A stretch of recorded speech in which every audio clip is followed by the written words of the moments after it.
Hello students, this is a +1 chemistry class and we are doing chapter hydrogen, in which we have covered that structure of water and physical properties of water.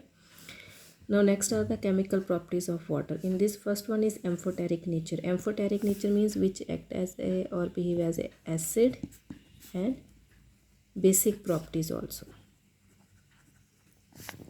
So both as acid and a base is known as a amphoteric in nature. Like when water reacts with the ammonia, it liberates hydroxyl ions and ammonia ions. Hydroxyl ions with the negative charge means as a base. Same way when water combines with hydrogen sulfide, it forms hydronium ion and hydrogen sulfide ions. Hydronium ion positive charge, so it behave as an acid as well as a base. So that type of nature is known as a amphoteric nature. So water is neutral, its pH is 7, that's why it is neutral towards the pH.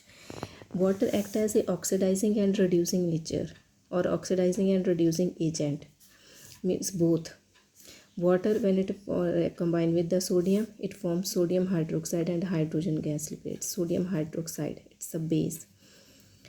Oxidizing and reducing nature means oxidizing, when in this case it acts as a oxidizing agent. Oxidizing agents means it helps in the oxidation of other and itself is reduced. So it forms sodium hydroxide and hydrogen liberates.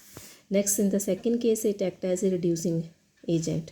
Water with the fluorine, it forms hydrogen fluoride and oxygen liberates.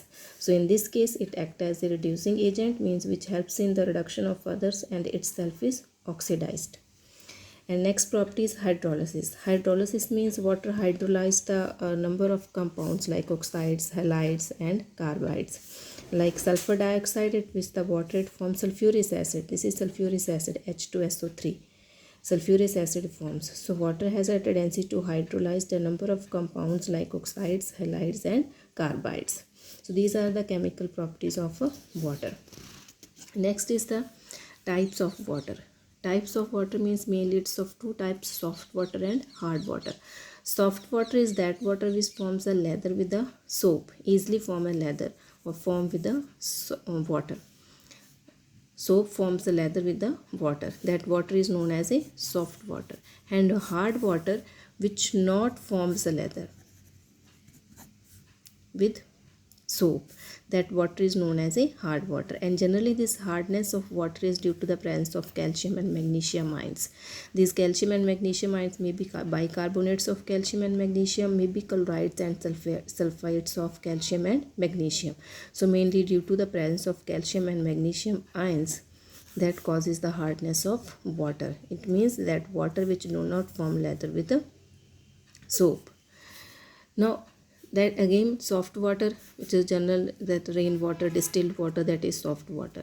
Now the hard water, again its hardness is of two types. One is the temporary hardness and second is permanent hardness.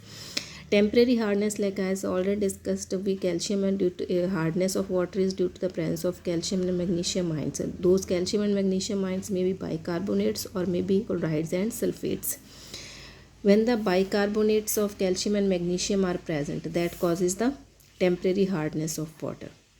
So temporary hardness of water is due to the presence of bicarbonates of calcium and magnesium ions. And when the chlorides and sulfates of calcium and magnesium are present, that causes the permanent hardness of water. So permanent hardness of water due to the presence of chlorides and sulfates of calcium and magnesium. Now, the temporary hardness of water is easily removed by boiling. By boiling, we can remove the temporary hardness of water. When we boil the water, then that, like this one, bicarbonates are present of calcium and magnesium. On heating, it changes into water. So that it can be easily removed by simple method, that is boiling. Now permanent hardness can also be removed by another methods, like first one is by using washing soda. Washing soda is sodium carbonate. When magnesium chloride means permanent hardness is due to the presence of chlorides and sulfates. So when magnesium chlorides with the sodium carbonates, it changes into magnesium carbonate. Downward arrow is used. Downward arrow indicates the formation of precipitates and sodium chloride is formed. Second method is casting soda. Casting soda is sodium hydroxide. Sodium hydroxide is known as a casting soda. So calcium sulfate, in this sulfates of a calcium with the sodium hydroxide, it changes into calcium hydroxide and sodium sulfate. Again here it's downward arrow is used. This downward arrow indicates the formation of precipitates of calcium hydroxide. So these two are the methods to remove the permanent hardness of water. So this is about the water, chemical properties of water, types of water, soft and hard water.